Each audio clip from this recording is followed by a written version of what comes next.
We need a modernized approach to regulation, one that's risk-based, globally oriented, and flexible in scope. A prudent approach recognizes that we should be guided by principles at an overarching level, but regulation at the retail level will require some focus on rules, particularly to protect less sophisticated market participants, where investor protection must always be a paramount focus. Other key elements of this risk-based approach are, first, what I would describe as a benefit-burden analysis. We reject calling for regulation just for regulation's sake. Instead, we should always engage in rigorous cost-benefit analysis of proposed and current regulation. Number two is materiality. Regulators need to focus on issues that are material to investors and consumers. It's not simply a matter of collecting more material to review. Rather, we should have measures in place to ensure we're collecting appropriate and useful material. Third is the issue of engagement between the regulators and the regulated.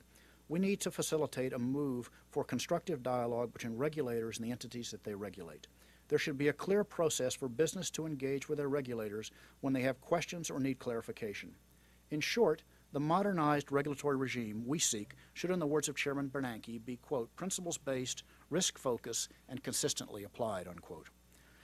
We've already made some progress towards these goals, we believe, and I cite as an example, earlier this year, the President's Working Group on Financial Markets, or the PWG, which is chaired by Secretary Paulson, released principles and guidelines for private pools of capital.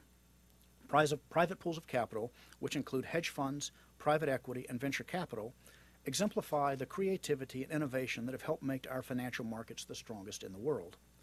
The principles and guidelines developed for private pools of capital show that issues of systemic risk and investor protection are best addressed by a combination of market discipline and appropriate government oversight.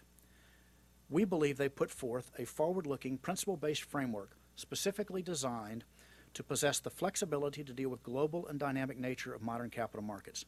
These principles are not an endorsement of the status quo. They represent a uniform view from a broad group of key independent regulators that heightened vigilance is necessary and desired to address the reality of market developments. Treasury is currently active and engaged to ensure the adoption of these principles among each respective group of stakeholders, investors, the managers, and the creditors and the counterparties.